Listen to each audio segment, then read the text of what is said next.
Hello दोस्तों, इस video में मैं डिस्कस करने वाला हूँ बैंड स्टॉप फिल्टर के बारे में, जिसे हम बैंड रिजेक्ट फिल्टर भी कहते हैं। तो बैंड स्टॉप फिल्टर यानी जैसे इसका नेम इंडिकेट करता है, ये क्या करेगा तो एक पर्टिकुलर बैंड ऑफ फ्रीक्वेंसी को या फिर रेंज ऑफ फ्रीक्वेंसी को रिजेक्ट करेगा या फिर अटेन्यूएट करेगा, और जो बाकी फ्रीक्वेंसी रहेगी जिस रेंज के बाहर, उनको ये अलाउ करेगा टू पास। अब देखिए, ये जो बैंड स्टॉप फिल्टर है, इसका जो फ्रीक्वेंसी रिस्पांस रहता है ये एग्जैक्टली अपोजिट रहता है बैंड पास फिल्टर के। तो ये है हमारे पास बैंड पास फिल्टर का फ्रीक्वेंसी रिस्पांस। यहाँ पर आप देख सकते हैं कि बैंड पास फिल्टर में ये रेंज ऑफ फ्रीक्वेंसी को यहाँ पर अलाउ किया है, इसीलिए इसको पास बैंड कहेंगे और इसको दो स्टॉप बैंड रहेंगे, क्योंकि ये रेंज ऑफ फ्रीक्वेंसी यहाँ पर ब्लॉक की है। एग्जैक्टली अपोजिट रहेगा बैंड स्टॉप फिल्टर के बारे में। तो बैंड स्टॉप फिल्टर में एक रेंज ऑफ फ्रीक्वेंसी को हम स्टॉप करने वाले हैं, तो यहाँ पर कंसिडर करते हैं कि ये जो रेंज ऑफ फ्रीक्वेंसी है इसको हम स्टॉप करेंगे, दैट्स वाई इसको हम कहेंगे स्टॉप बैंड।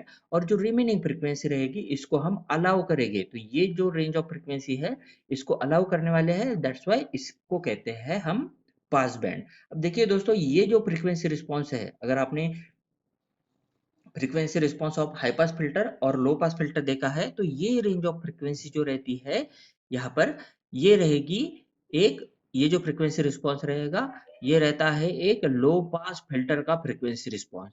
और ये जो फ्रीक्वेंसी रिस्पॉन्स रहता है ये एक हाई पास फिल्टर का फ्रीक्वेंसी रिस्पॉन्स रहता है। तो लो पास फिल्टर को जो कट ऑफ फ्रीक्वेंसी रहती है इसको हम कहेंगे हायर कट ऑफ फ्रीक्वेंसी, क्योंकि ये लो फ्रीक्वेंसी को अलाउ करता है और हाई फ्रीक्वेंसी को ब्लॉक करता है। तो इसको जो फ्रीक्वेंसी कट ऑफ फ्रीक्वेंसी रहती है इसको हम higher cut off frequency FH कहेंगे, और जो हाई पास फिल्टर रहता है उसकी जो फ्रीक्वेंसी रहेगी उसको हम एफएल कहेंगे, जिसको ये इसके बाद के फ्रीक्वेंसी को ये अलाउ करता है। तो इस तरह से हमको दो कट ऑफ फ्रीक्वेंसीज यहाँ पर मिलती है। ये रहेगी लो पास फिल्टर की फ्रीक्वेंसी, कट ऑफ फ्रीक्वेंसी, जिसे हम एफएच कहेंगे, और हाई पास फिल्टर की जो फ्रीक्वेंसी रहेगी उसको हम एफएल कहेंगे। अब आपने जैसे कि यहाँ पर ध्यान दिया होगा कि ये है लोअर वैल्यू और ये है higher value, that is F L जो रहती है यहाँ पर ये ग्रेटर रहती है एफ एच से। अब टेक्निकली टर्म ये जो रिलेटेड है ये हाई पास फिल्टर और लो पास फिल्टर से रिलेटेड टर्म है, ना कि इसके पर्टिकुलर वैल्यू के। अदरवाइज हम यहाँ पर कहेंगे कि भैया ये तो हाई पास फिल्टर है और ये क्या कर रहा है, सॉरी, ये हायर कट ऑफ फ्रीक्वेंसी है और इसकी वैल्यू लोअर है। एक्चुअली ये डिपेंड करता है लोअर पास फिल्टर और हाई पास फिल्टर पे। तो ये हो गया फ्रीक्वेंसी रिस्पॉन्स जो हमने अभी देखा है बैंड स्टॉप फिल्टर के बारे में। तो बैंड स्टॉप फिल्टर को हम बैंड रिजेक्ट फिल्टर भी कहते हैं, क्योंकि ये बैंड को स्टॉप कर रहा है या फिर रिजेक्ट कर रहा है या फिर बैंड इलिमिनेट भी यहाँ पर हो रहा है, तो ये बैंड इलिमिनेशन फिल्टर भी कहा जाता है। और कुछ जो स्पेशल टाइप रहता है इसको हम नॉच फिल्टर भी कहते हैं। तो देखिए, ये हो गया आइडियल रिस्पॉन्स। जैसे कि हमें पता है कि आइडियल रिस्पॉन्स जनरली एग्जिस्ट नहीं करता है, तो प्रैक्टिकल फ्रीक्वेंसी रिस्पॉन्स कुछ इस तरह से रहेगा, जिसमें अगर मैक्सिमम गेन एवीएफ है तो उसका जो 70.7% है, या फिर हम बोल सकते हैं कि 0.707 टाइम्स एवीएफ जो वैल्यू रहेगी, उसको हम उस पर से हम दो कट ऑफ फ्रीक्वेंसी यहाँ पर डिसाइड करेंगे। ये रहेगी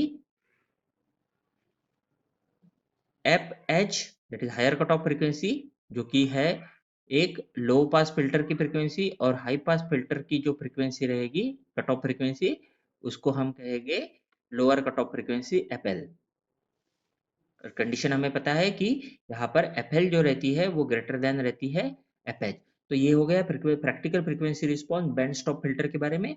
अब ये जो बैंड स्टॉप फिल्टर है ये हो गया एक wide band pass band stop filter, क्योंकि ये वाइड रेंज ऑफ फ्रीक्वेंसी को यहाँ पर स्टॉप कर रहा है। और ये जो बैंड स्टॉप फिल्टर रहते हैं इसके दो टाइप्स आते हैं। पहला जो टाइप रहेगा ये रहेगा वाइड बैंड स्टॉप फिल्टर जिसका क्वालिटी फैक्टर लेस देन 10 रहता है, और नैरो बैंड स्टॉप फिल्टर जिसका क्वालिटी फैक्टर ग्रेटर देन 10 रहता है। तो यहाँ पर देखिए, wide band stop filter definitely wide range of frequency को रिजेक्ट करेगा, वाइड रेंज ऑफ फ्रीक्वेंसी को ये रिजेक्ट करने वाला है या फिर हम कहेंगे कि स्टॉप करने वाला है। तो वाइड बैंड रिजेक्ट फिल्टर की जो रेंज ऑफ फ्रीक्वेंसी है या फिर हम जिसे बैंडविड्थ कहते हैं, ये बैंडविड्थ यहाँ पर ग्रेटर रहती है और नैरो बैंड स्टॉप फिल्टर की जो बैंडविड्थ रहती है ये लेस रहती है। तो generally narrow band stop filter जो है एक पर्टिकुलर फ्रीक्वेंसी को ही ब्लॉक करने के लिए हम इस्तेमाल करते हैं, जिसे स्पेशली कहा जाता है नॉच फिल्टर। तो नॉच फिल्टर यानी नैरो बैंड स्टॉप फिल्टर। तो देखते हैं वाइड बैंड रिजेक्ट फिल्टर, जैसे हमने बोला है कि इसमें क्वालिटी फैक्टर ये लेस देन 10 रहता है और इसमें वाइड रेंज ऑफ फ्रीक्वेंसी यानी बैंडविड्थ जो रहेगी ये हायर रहेगी। यहाँ पर पहले ही कहा है कि condition FL greater than FH रहती है। तो देखिए बैंड रिजेक्ट फिल्टर है, दो फ्रीक्वेंसी है, एक फ्रीक्वेंसी है हाई पास फिल्टर की और दूसरी फ्रीक्वेंसी है लो पास फिल्टर की। तो डेफिनेटली यहाँ पर दो फिल्टर्स लगेंगे, एक रहेगा हाई पास फिल्टर, दूसरा फिल्टर रहेगा यहाँ पर लो पास फिल्टर। और जो दोनों का आउटपुट है यानी हाई पास फिल्टर और लो पास फिल्टर का, ये कनेक्ट करते हैं एक समिंग एम्पलीफायर को। डेफिनेटली यहाँ पर दो हम अलग अलग इनपुट नहीं देने वाले हैं, तो इन दोनों का इनपुट यहाँ पर कंबाइन किया जाता है। Let the input is V in और जो आउटपुट है इसको हम वी आउट या फिर वी ओ कहेंगे। ये हो गया वाइड बैंड रिजेक्ट फिल्टर का ब्लॉक डायग्राम। अब ब्लॉक डायग्राम तो हो गया, लेकिन एक्चुअली क्या रहेगा, हमें सर्किट डायग्राम बनानी है। तो ब्लॉक डायग्राम से ही हम सर्किट डायग्राम यहाँ पर बनाएंगे। तो देखिए हाई पास फिल्टर लगेगा, लो पास फिल्टर लगेगा। तो ये है circuit of a high pass filter, जिसमें हम एक रजिस्टर के अक्रॉस यहाँ पर आउटपुट ले रहे हैं। और ये है एक non inverting amplifier. Non inverting amplifier को एक हाई पास फिल्टर कनेक्ट कर दिया। ये हो गया यहाँ पर circuit of a high pass filter, whereas ये सर्किट हो गया एक लो पास फिल्टर का सर्किट। अब दोस्तों देखिए ये दोनों को हम फर्दर कनेक्ट करते हैं एक समिंग एम्पलीफायर से और सेम इनपुट यहाँ पर अप्लाई करते हैं। तो ये हो गया एक समिंग एम्पलीफायर, इन्वर्टिंग टाइप का समिंग एम्पलीफायर हमने यहाँ पर इस्तेमाल किया है। नोट करने वाली बात रहती है कि यहाँ पर जो हाई पास फिल्टर है इसका गेन और लो पास फिल्टर जो है इसका गेन जो है ये इक्वल होना चाहिए, दोनों का गेन इक्वल होना चाहिए। और ये जो समिंग एम्पलीफायर है इसका भी गेन जनरली हम 1 चूज करने की कोशिश करते हैं, तो ये 1 जनरली चूज होता है। अगर ये R2 ये R3 और फीडबैक रेजिस्टेंस जो है इसकी वैल्यू अगर सेम है तो इसका गेन 1 आ जाएगा। और ये RCOM जो रहता है ये parallel combination of this 3 resistances यहाँ पर रहेगा।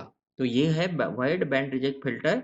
इसके बारे में जैसे कि इसके जो कंपोनेंट्स है हाई पास फिल्टर के बारे में हमने C और R चूज किए हैं, और लो पास फिल्टर के जो कंपोनेंट्स है वो हमने आर प्राइम और सी प्राइम यहाँ पर कंसिडर किए हैं। तो वाइड बैंड रिजेक्ट फिल्टर में जो फ्रीक्वेंसी रिस्पॉन्स है प्रैक्टिकली हमें कुछ इस तरह से दिखाई देगा, जहां पर ये जो फ्रीक्वेंसी है ये सेंटर फ्रीक्वेंसी रहेगी और हायर कट ऑफ फ्रीक्वेंसी, और ये है लोअर कट ऑफ फ्रीक्वेंसी। यहाँ पर फिर से F L is greater than F H, ये हमारी कंडीशन है।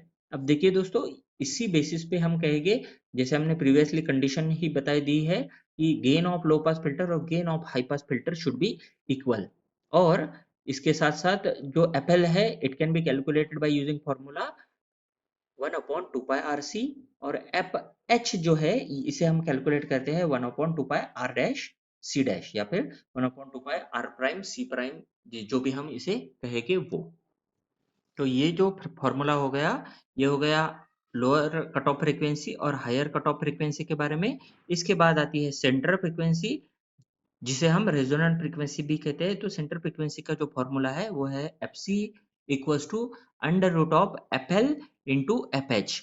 अब यहाँ पर F L lower cut off frequency और higher cut off frequency F H जो है इनका फॉर्मूला हमें पता है। इसी बेसिस पे क्यू कैलकुलेट करते हैं, जो की रहेगा Q is equal to F C upon bandwidth, where bandwidth का फॉर्मूला रहेगा F L minus F H, क्योंकि यहाँ पर एफ एल जो है वो ग्रेटर वैल्यू है और ये है यहाँ पर बैंड स्टॉप फिल्टर की बैंडविड्थ, जिसे रिजेक्ट बैंडविड्थ भी हम कहते हैं। तो इस तरह से हमें अलग अलग वैल्यूज हम यहाँ पर कैलकुलेट कर सकते हैं in case of wide band reject filter.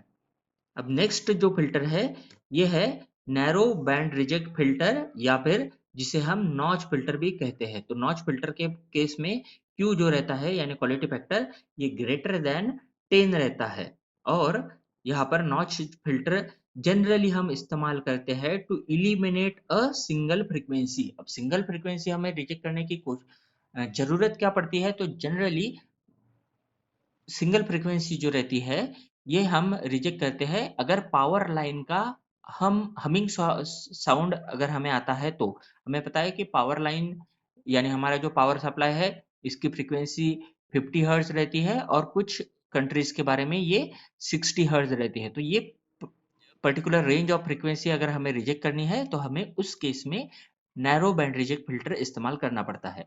इसमें हम दो टी शेप्ड नेटवर्क इस्तेमाल करेंगे, दोनों एक दूसरे के जुड़वा रहते हैं, that's why it is called as twin T network. अब जुड़वा कैसे रहेंगे, तो टी शेप नेटवर्क है तो देखिए यहाँ पर हम इस्तेमाल करते हैं दो कैपेसिटर और एक रेजिस्टेंस, और इसका ही जो डुप्लीकेट है ये इसमें दो रेजिस्टेंस इस्तेमाल करेंगे और एक कैपेसिटर।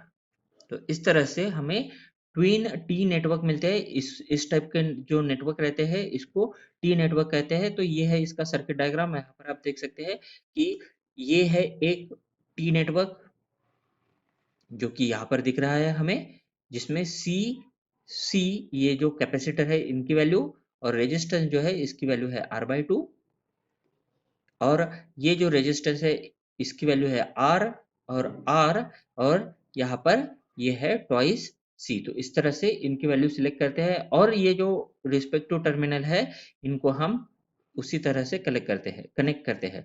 इसको हमें ग्राउंड करना पड़ता है। ये जो R/2 और 2C वाली कंपोनेंट है इसको हम ग्राउंड कर देंगे। यहाँ पर हम यहाँ इनपुट लगा देंगे, बिल्कुल इस तरह से हमने इनपुट लगाया है। और ये जो सर्किट है इसे हम बफर सर्किट कहेंगे या फिर वोल्टेज फॉलोवर। तो वोल्टेज फॉलोवर सर्किट जिसका गेन जनरली 1 रहता है, तो एक वोल्टेज फॉलोवर सर्किट हमने यहाँ पर लगा दिया है। इस तरह से हमें यहाँ पर नैरो बैंड रिजेक्ट फिल्टर या फिर जिसे हम नॉच फिल्टर कहते हैं वो मिलता है। इसका जो फ्रीक्वेंसी रिस्पॉन्स है कुछ इस तरह से रहेगा, जिस फ्रीक्वेंसी को हमें अटेन्यूएट करना है या फिर ब्लॉक करना है ये बहुत नैरो रेंज है ऑफ फ्रीक्वेंसी को यहाँ पर ब्लॉक कर रहा है। आप यहाँ पर देख सकते हैं ये नैरो रेंज ऑफ फ्रीक्वेंसी है। जनरली ये सिंगल फ्रीक्वेंसी को जैसे ब्लॉक करेगा, इस फ्रीक्वेंसी को हम सेंटर फ्रीक्वेंसी FC कहेंगे या फिर नॉच फ्रीक्वेंसी FN भी कहेंगे। तो FC या फिर FN जो रहेगा ये वाली टर्म है नॉच फ्रीक्वेंसी। नॉच यानी ये जो शेप हमें यहाँ पर मिल रहा है इसे नॉच कहते हैं, that's why it is called as notch filter. तो ये जो फ्रीक्वेंसी पे जिस फ्रीक्वेंसी को हमें ब्लॉक करना है वो है हमारी नॉच फ्रीक्वेंसी। अब एप्लीकेशन देख लेते हैं बैंड स्टॉप फिल्टर के। तो सबसे पहला एप्लीकेशन जैसे हमने नॉच फिल्टर के बारे में बोला है, तो ये पावर लाइन का फ्रीक्वेंसी हम जो है इसको रिमूव करने के लिए हम इस्तेमाल करते हैं। इसके अलावा हम इसको PA सिस्टम में इस्तेमाल करेंगे। मेडिकल इक्विपमेंट में भी हम यहाँ पर बैंड रिजेक्ट फिल्टर को इस्तेमाल करते हैं टू रिमूव द नॉइस। और फिर से ECG अगर मशीन इस्तेमाल कर रहे हैं तो वहाँ पर अगर कोई नॉइस है उसको भी हम रिमूव करने के लिए, और इमेज प्रोसेसिंग सिग्नल प्रोसेसिंग में भी जो नॉइस है उसको रिजेक्ट करने के लिए हम बैंड स्टॉप फिल्टर या फिर बैंड रिजेक्ट फिल्टर का इस्तेमाल करते हैं।